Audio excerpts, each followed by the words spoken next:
কোন সকালে ঘুম থেকে উঠি, দেখতে দেখতে 8:30 বেজে গেল। গুগি স্কুলে যাওয়ার টাইম হয়ে গেছে। বাবা নাম। গুগি আজকে মঙ্গলবার দিন না, ব্যাগটা এত ভারী থাকে, ও বাচ্চা না মানে আপ ডাউন করতেই পারে না, খুবই কষ্ট হয়।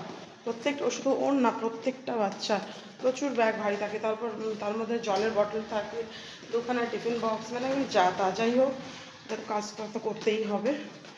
আর 8:30 বেজে গেল। আজকে আমাকে বাজারও যেতে হবে, প্রচুর কাজ আছে।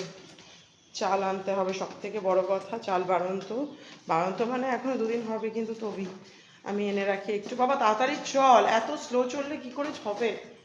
চলো চাই গুইকে দিয়ে আসি, তারপর চালটা এনে নিই হাফ করে।